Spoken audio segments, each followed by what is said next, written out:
y observar y hacer observar, en lo que de mí dependa, fielmente la Constitución de la Nación. La Constitución dice que todos somos iguales ante la ley. Por infame, traidor a la patria en los términos del artículo 36 de la Constitución Nacional. Es nada más ni nada menos que cumplir con la Constitución argentina. La Constitución es la ley que nos transforma en una nación. Solamente hago un contralor presupuestario, como dice la propia Constitución.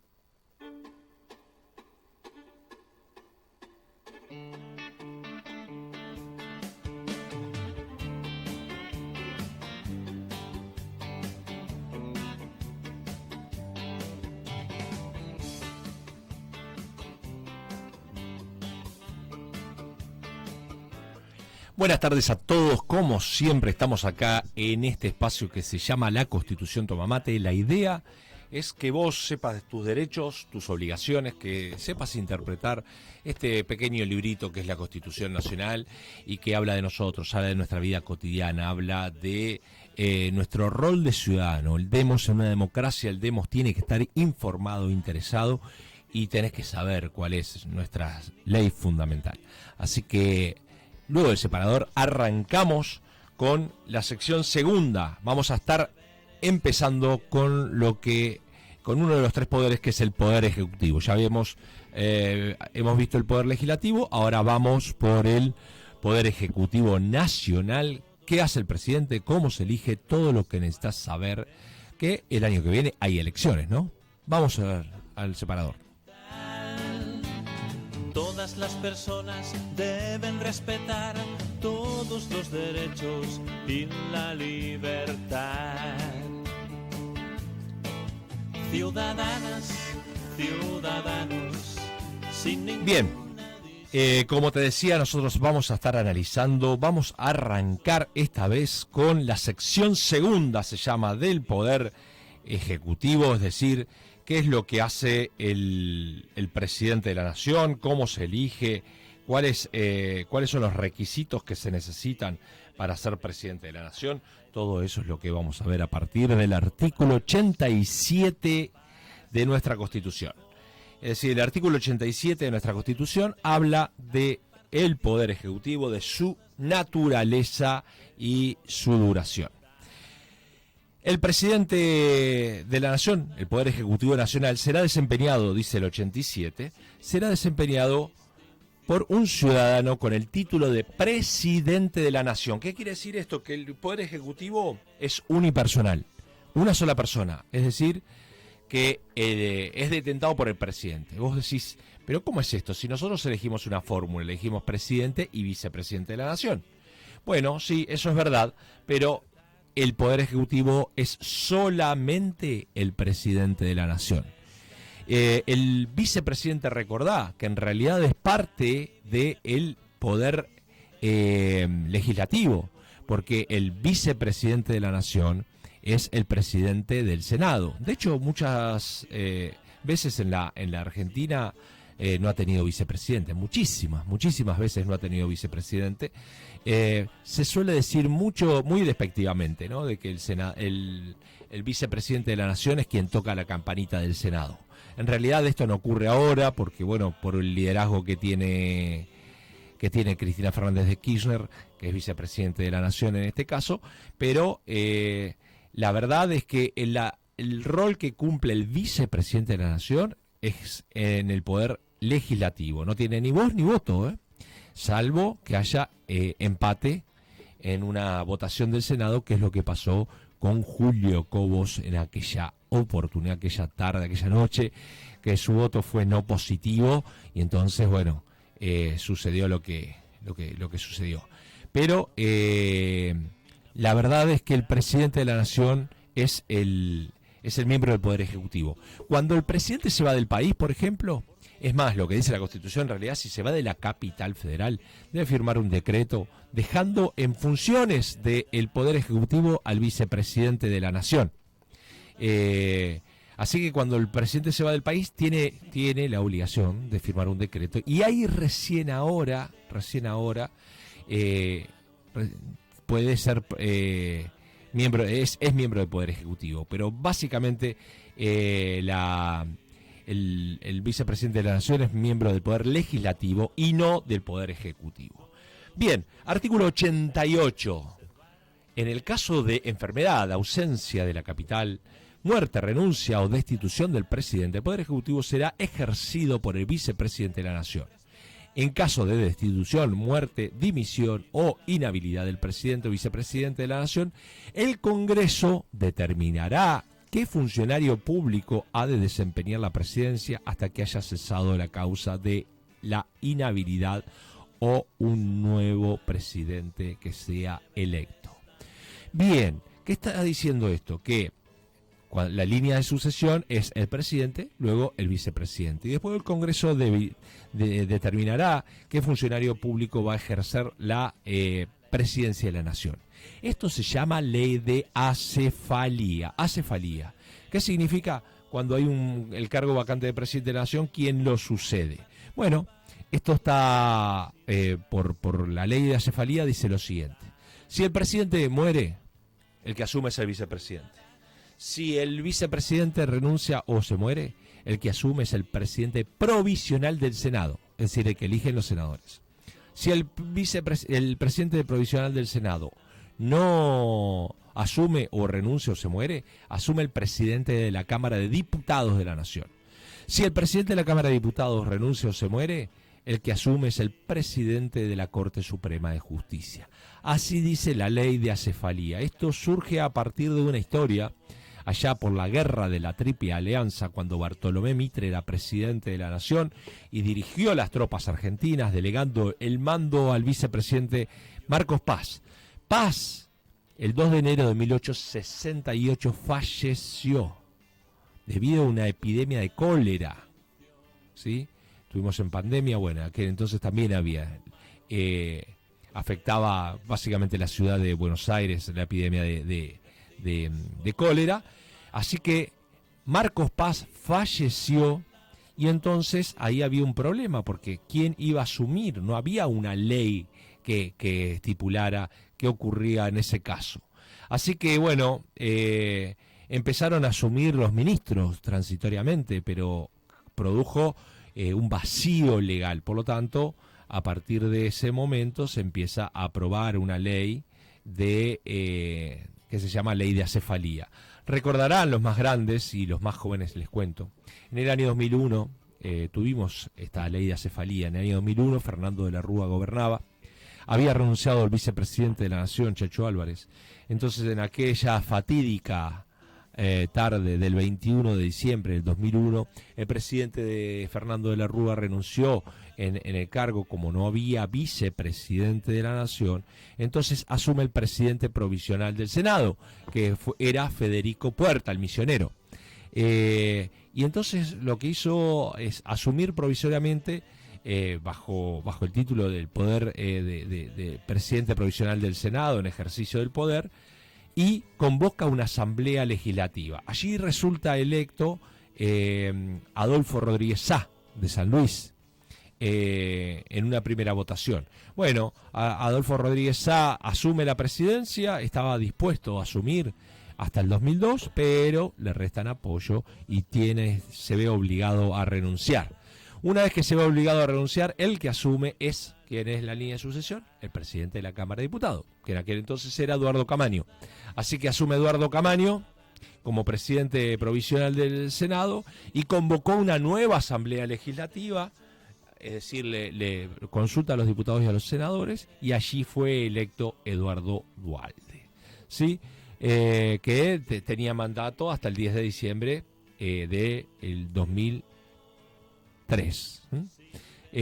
Pero, bueno, en el año 2002 el presidente Duhalde convocó a elecciones y bueno, y ahí se termina la línea de sucesión presidencial.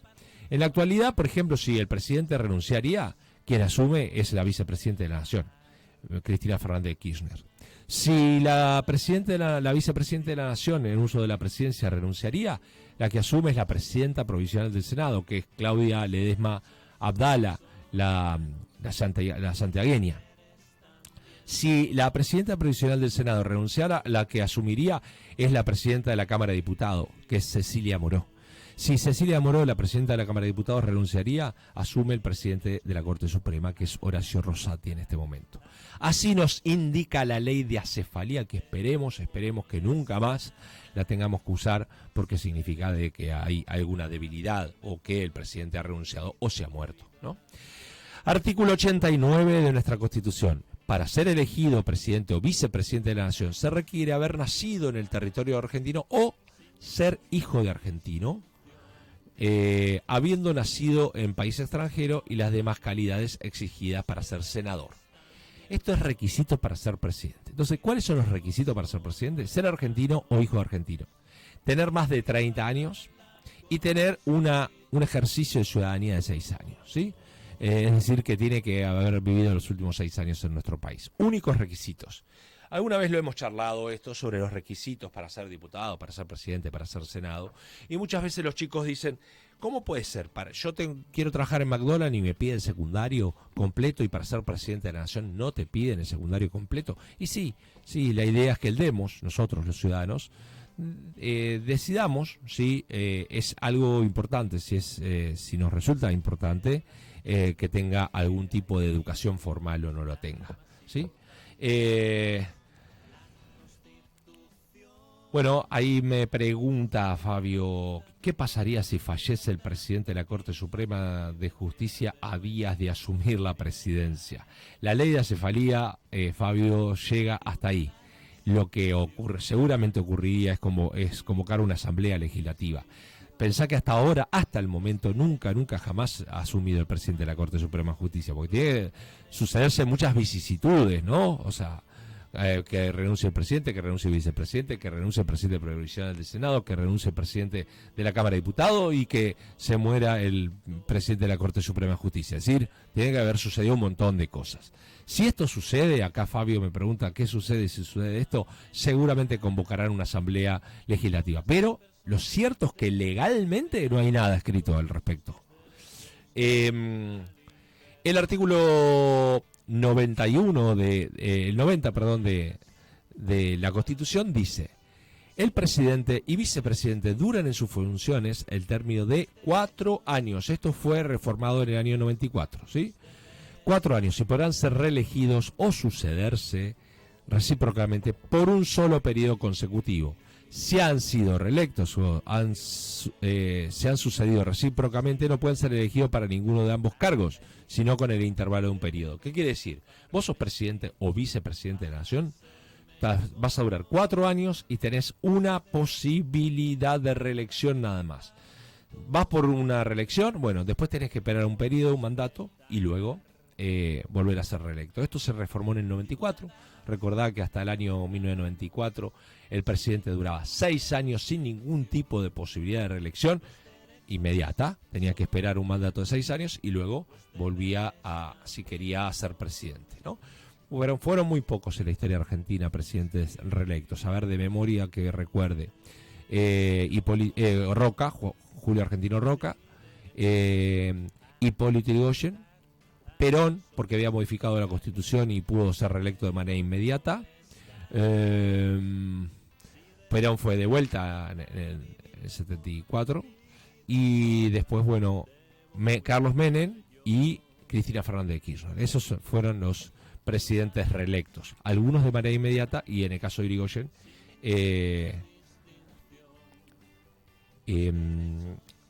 tuvo que esperar su mandato de 6 años. Es decir, fue Hipólito Yrigoyen, después Marcelo T. de Alvear, y luego fue presidente de Hipólito Yrigoyen de vuelta.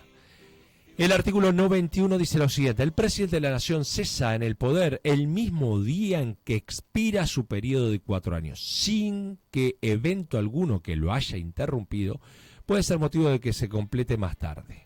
¿Qué quiere decir esto? Los presidentes duran hasta el 10 de diciembre. El 10 de diciembre del año 2023, el año que viene, vamos a tener nuevo presidente. O el mismo, si es reelecto, ¿sí?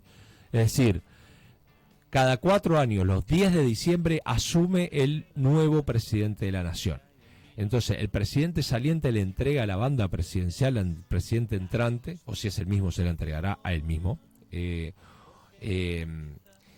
Y recordás que cuando se hizo la sucesión presidencial de Cristina Fernández a Macri, hubo ahí un altercado entre el presidente saliente y el presidente entrante. Así que no le dio la banda presidencial, no le dio la sucesión de mando, así que durante un día hubo un presidente provisional y ese le entregó la banda presidencial a Mauricio Macri. El artículo 92 dice: el presidente y vicepresidente disfrutan de un sueldo pagado por el Tesoro Nacional que no podrá ser alterado en el periodo de sus nombramientos. Durante el mismo periodo no podrán ejercer otro empleo ni recibir ningún otro emolumento de la nación ni de provincia alguna. ¿Qué quiere decir esto? Bueno, el presidente de la nación y el vicepresidente tienen un salario, como los diputados y los senadores, que salen del erario público del Tesoro Nacional, es decir, salen de los impuestos de todos nosotros. Durante el periodo, dice, no podrá ser alterado en ese salario en el periodo de su nombramiento, es decir, no puede aumentar su salario, ¿sí? El 93 dice lo siguiente: al tomar posesión de su cargo, el presidente y vicepresidente prestarán juramento en manos del presidente del Senado y ante el Congreso reunido en asamblea, respetando sus creencias religiosas, de desempeñar con lealtad y patriotismo el cargo de presidente o vicepresidente de la Nación y observar y hacer observar fielmente la Constitución de la Nación Argentina. Esto también fue modificado en el 94. Recordá que hasta el año 94 el presidente tenía que ser católico apostólico romano, era obligación, y tenía que jurar sobre los santos evangelios. Ahora no, ahora dice el 93 que se le va a respetar su religión y va a jurar desempeñar con lealtad y patriotismo el cargo de presidente o vicepresidente de la Nación, observar y hacer observar fielmente la Constitución de la Nación Argentina, que es como se escucha en el inicio de nuestro programa siempre a Cristina Fernández de Kirchner el día que juró. Estos, los que te acabo de decir, son los artículos 87 al 93 que forman parte del capítulo primero de el Poder Ejecutivo, su naturaleza y duración. Ahora, capítulo segundo, dice de la forma y el tiempo de la elección del presidente y vicepresidente de la Nación. Es decir, cómo se elige al presidente de la Nación. Esto también fue reformado en la Constitución del 94. Hasta la Constitución del año 1994, el presidente se elegía por colegio electoral. Es decir, que las provincias mandaban a representantes y esos representantes elegían al presidente. Parecido a cómo se elige al presidente de la Nación de Estados Unidos. Un poco distinto porque se usaba una fórmula proporcional, pero en términos conceptuales era bastante parecido, es decir, que se elegía por colegio electoral. La reforma del 94, entre los cambios profundos de la elección del presidente, es justamente eliminar el colegio electoral y que haya una persona, un voto. Es decir, esto se modifica y entonces lo que ocurre es que se elimina el colegio electoral, que favorecía o hacía más fuerte a las provincias más pequeñas porque estaban sobrerepresentadas, y a partir de ese momento, del 94, es una persona, un voto. ¿Esto qué efecto político tiene? Bueno, tiene un efecto político que los lugares más poblados, La Matanza, Loma de Zamora, Almirante Brown, Merlo, tienen un peso mucho más grande que muchísimas provincias. Vos pensás que si vos sumás los votos de Tierra del Fuego, más Santa Cruz, más La Pampa, más San Luis, más La Rioja, todo eso son los votos de La Matanza solamente. Así que pensá en el peso específico que tienen los municipios nuestros. Florencio Varela tiene algo así como 350.000 votantes, Berazategui tiene unos 300.000 votantes, Quilmes tiene 350.000 votantes, es decir, son más grandes en términos electorales que muchas provincias argentinas. Pensá que todo Santa Cruz viven también 300.000 habitantes, ¿no? Entonces, la forma y el tiempo en que son elegidos el presidente y el vicepresidente de la Nación. El presidente y el vicepresidente de la Nación serán elegidos directamente por el pueblo, esto que te decía. Se eliminó el colegio electoral y es una persona, un voto. En doble vuelta. ¿Qué significa esto? Balotaje o balotage o segunda vuelta, según lo establece esta Constitución. A este fin, el territorio de la Nación conformará un distrito único, es decir, la Nación va a ser distrito único.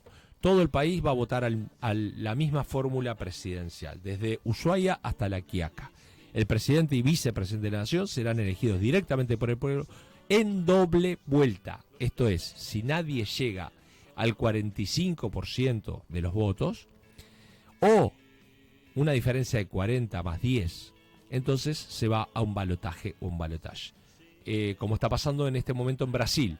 En Brasil está en proceso de balotaje. El artículo 95 dice, la elección se efectuará, o sea, la elección de segunda vuelta, dentro de los 2 meses anteriores a la conclusión del mandato del presidente en ejercicio. Es decir, la elección se va a hacer 2 meses antes de la conclusión del mandato. En general, las elecciones suelen ser en octubre y en diciembre asume. La segunda vuelta electoral, si corresponde, se realizará entre las 2 fórmulas de candidatos más votadas dentro de los 30 días de celebrada la anterior. Bueno, la segunda vuelta es entonces entre aquellos 2 candidatos que más cantidad de votos ha obtenido, y entre esos 2 se va a elegir a uno. Entonces ahí te achica la oferta electoral en un balotaje o en un balotage o segunda vuelta entre los 2 candidatos más votados. 97. Cuando la fórmula que resultare más votada en la primera vuelta hubiese obtenido más de 45% de los votos afirmativos válidamente emitidos, sus integrantes serán proclamados como presidente y vicepresidente de la Nación. Bien, en general, digamos, conceptualmente, la figura del balotaje o balotage se incorpora para que el presidente electo tenga más del 50% de los votos. Acá hay un pequeño, digamos, traspié, digamos, de la Constitución, porque no se optó por la fórmula del 50%, sino la del 45%. Es decir, que alguien puede ser que llegue a ser presidente de la Nación con 46% de los votos, por lo tanto, uno supone que el 55% de la gente no lo votó, y esa no era la idea originaria del balotaje. Pero bueno, fue lo que decidieron los convencionales constituyentes y creyeron que 45 era un número que le da una legitimidad importante a quien va a convertirse en presidente de la Nación. Entonces, si nadie llega al 45% de los votos, si alguien llega al 45%, listo, ya se convierte en presidente. Si alguien tiene entre 40 y 45 y con una diferencia de 10 con respecto al segundo, se va a balotaje. Y esto es lo que dice el artículo 98. Dice, cuando la fórmula que resultare más votada en la primera vuelta hubiese obtenido el 40% por lo menos de los votos afirmativos válidamente emitidos. ¿Qué es esto, voto afirmativo válidamente emitido? Significa, y esto es muy importante para vos el año que viene cuando vayas a votar, que los votos en blanco no se cuentan, que los votos anulados no se cuentan. Es decir, no cuentan a la hora de elegir al presidente de la Nación. Suponete que vamos a un balotaje y todo el país vota en blanco, todo, menos una persona que vota un candidato. El candidato electo va a surgir por el 100% del electorado que votó, que es uno, ¿sí? Parece raro esto porque mucha gente decide voluntariamente anular su voto o votar en blanco. Sin embargo, esos votos en blanco o los votos anulados no se cuentan a la hora de elegir al presidente de la Nación. De vuelta te voy a dar el ejemplo para que te quede claro. Si vos votas en blanco, lo que estás haciendo es que otros decidan por vos. Si todo el país vota en blanco, todo el país menos una persona, esa persona vota a un candidato, ese candidato va a ganar por el 100% de los votos. Vas a tener 24 millones de votos en blanco, pero no se cuentan ni los anulados ni los votos en blanco, ¿sí? Solo se cuentan los votos efectivamente positivos. Vos lo vas a ver, digamos, cuando vos mirás el acta de escrutinio, en el acta de escrutinio dice voto en blanco, voto anulado, pero a la hora de la elección del presidente solo se cuentan los votos afirmativos. Bien, entonces, votos afirmativos emitidos. Y además existiera una diferencia mayor de 10 puntos porcentualmente respecto al total de los votos afirmativos válidamente emitidos sobre la fórmula que sigue el número de votos, sus integrantes serán proclamados presidente y vicepresidente de la Nación. Entonces, opción 1. Alguien saca el 45% de los votos, listo, es presidente. Alguien saca entre el 40 y 45, tiene que haber una diferencia de 10 puntos con respecto al segundo. Si nadie llega al 40%, balotaje entre los dos candidatos más votados. ¿Sí? Así vamos a elegir al presidente de la Nación el año que viene, y así está votando en este momento Brasil, que ahora el 30 de octubre tiene su balotaje entre Bolsonaro y Lula da Silva. Ahí están peleando voto por voto porque fue una elección sumamente pareja. Parece que Lula lleva unos pasitos más adelante, necesita un puntito más para ser presidente de la Nación, Lula da Silva. Capítulo 3, estamos con la parte del Poder Ejecutivo, es decir, del presidente de la Nación. Dice atribuciones del Poder Ejecutivo. ¿Qué es atribuciones? ¿De qué trabaja el presidente? ¿De qué trabaja el presidente? Y dice el 99. El presidente de la Nación tiene las siguientes atribuciones. Es el jefe supremo de la Nación, jefe de gobierno y responsable político de la Administración General del país. ¿Qué significa esto? Que el presidente detenta 3 cargos en realidad. Jefe de Estado, jefe de gobierno y comandante en jefe de las Fuerzas Armadas. Es decir, tiene una función recontra importante. Jefe supremo de la Nación, es jefe de Estado y comandante en jefe de las Fuerzas Armadas. 2. Expide las instrucciones y reglamentos que sean necesarios para la ejecución de leyes de la Nación, cuidando de no alterar su espíritu con excepciones reglamentarias. ¿Qué quiere decir esto? Es poder ejecutivo, ejecuta las normas que aprueban los diputados. Y en la reglamentación, que muchas veces el presidente hace la reglamentación de la ley, dice explícitamente el 2, ojo con la reglamentación. La reglamentación no puede vulnerar o violentar el espíritu que tenía la ley, ¿sí? Digo esto porque a veces ocurre que algún presidente se comete una suerte de trampa o travesura, que es que una ley dice tal cosa, pero en la reglamentación se modifica el espíritu de la ley. Como es poder ejecutivo, lo que tiene que hacer el presidente de la Nación es ejecutar las leyes que votan los diputados y los senadores.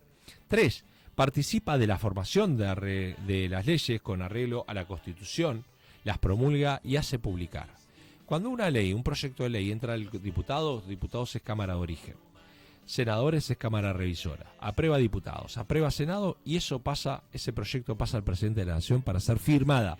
Si no la firma, la puede vetar no, totalmente o parcialmente una ley. Es decir, puede decir esta ley no me gusta nada, o decir esta ley me gusta, pero el artículo 4 no me gusta tanto, por lo tanto voy a vetar el artículo 4. Pasará por todo el procedimiento legislativo de vuelta, pasará de vuelta por diputados, de vuelta por senadores y será firmado o vetado por el presidente de la Nación. Si la veta por segunda vez, pueden suceder 2 cosas. Si la veta, tiene que esperar un año para que sea presentado nuevamente.